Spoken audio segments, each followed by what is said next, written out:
अभी कुछ दिन पहले मेरा जर्मन सन्यासी विमल कीर्ति संसार से विदा हुआ। उसने अपनी आखिरी कविता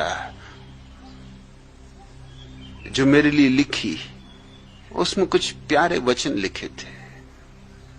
विमल कीर्ति यूं तो राज परिवार से था, करीब करीब यूरोप के सारे राज परिवारों से उसके संबंध थे। उसकी मां है ग्रीस की महारानी की बेटी, उसकी दादी है ग्रीस की महारानी, उसकी मौसी है स्पेन की महारानी, उसकी मां के भाई हैं प्रिंस फिलिप एलिजाबेथ के पति इंग्लैंड के। एलिजाबेथ इंग्लैंड की महारानी उसकी मामी, प्रिंस वेल्स उसके ममेरे भाई। उसकी मां ने ये दूसरी शादी की हनोवर के राजकुमार से, जिनसे विमल कीर्ति का जन्म हुआ। उसकी पहली शादी विमल कीर्ति की मां की हुई थी डेनमार्क के महाराजा से। तो डेनमार्क के महाराजा और डेनमार्क के महाराजा के जितने संबंधी हैं, उनसे भी विमल कीर्ति का संबंध। मुश्किल होगा एक आदमी ऐसा खोजना जिसका यूरोप के सारे राज परिवारों से संबंध है और निकट संबंध है। और जर्मन सम्राट का तो वो वंशज है ही। अगर जर्मन साम्राज्य बचा रहता तो विमल कीर्ति आज सम्राट होता जर्मनी का। आया था भारत में यूं ही भ्रमण के लिए, सोचा भी ना होगा कि मुझसे मिलना हो जाए।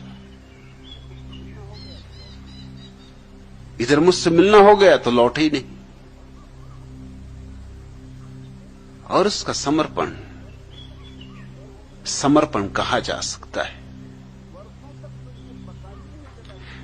वर्षों तक तो ये पता ही नहीं चला किसी को कि वो इतने साम्राज्यों से संबंधित है। किसी को पता ही नहीं चला, किसी को उसने कभी कहा ही नहीं। यहां उसने कोई ऐसा काम नहीं जो न किया हो। बागवानी का काम किया, बुहारी लगाने का काम किया, जो काम उसको दे दिया किया। समर्पण ये था। कभी एक बार भी ये पता न चलने दिया कि मैं राजकुमार हूं, और कभी मेरी पीढ़ियों में किसी ने बुहारी नहीं लगाई। बुहारी लगाने की बात ही दूर, बुहारी देखी भी नहीं होगी।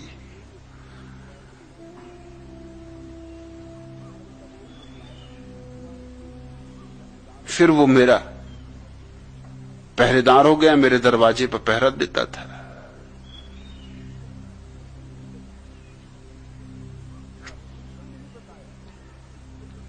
तब भी उसने नहीं बताया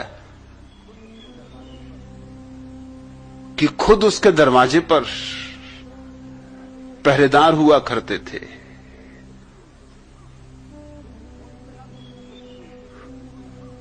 मुझसे ना तो उसने कभी कोई प्रश्न पूछा, ना मुझे कभी कोई पत्र लिखा। पत्र लिखता भी था तो अपनी डायरी में रखता जाता था। उसके विदा हो जाने के बाद ही उसकी पत्नी तुरिया ने मुझे डायरी दिखाई जिसमें कि वो पत्र रखता जाता था। और मुझे इसलिए नहीं भेजता था क्योंकि उसका कहना था कि आज नहीं कल मैं उत्तर दे ही देता हूं, तो क्यों नाहक भेजना, क्यों परेशान करना। अपना पत्र लिख के रख लेता हूं कि मेरा प्रश्न था कि मैं न भूल जाऊं। उत्तर तो आ ही जाता है, देर अबेर, जब मेरी जरूरत होती उत्तर आ जाएगा। आखिरी पत्र उसने जो मुझे लिखा है वो भी मुझे भेजा नहीं था।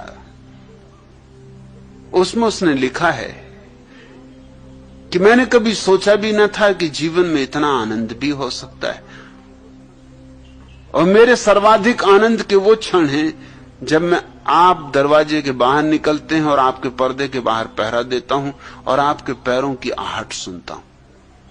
बस आपके पैरों की आहट मेरा सबसे बड़ा आनंद है। मुझे सब मिल जाता है। वो पर्दे के बाहर होता था तो मैं तो उसे दिखाई पड़ता नहीं था। एक कमरे से मैं दूसरे कमरे में जाऊं तो मैं उसे दिखाई नहीं पड़ता था, लेकिन मेरे पैरों की आहट उसे सुनाई पड़ती थी।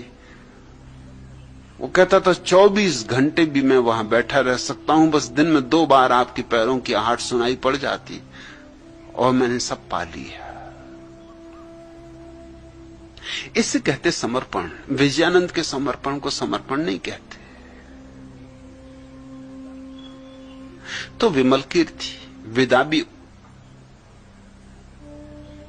बुद्ध की तरह हुआ, बुद्धत्व को पाकर हुआ। और बुद्धत्व पाने की कोई चाह न थी, सोच भी न था, विचार भी नहीं था। सोच विचार से नहीं होता, लेकिन जन्मों जन्मों यही खोज चलती। वो मेरे पास आया और रुक ही गया। बस एक किरण पहचान में आ गई कि उसने पकड़ लिया सहारा।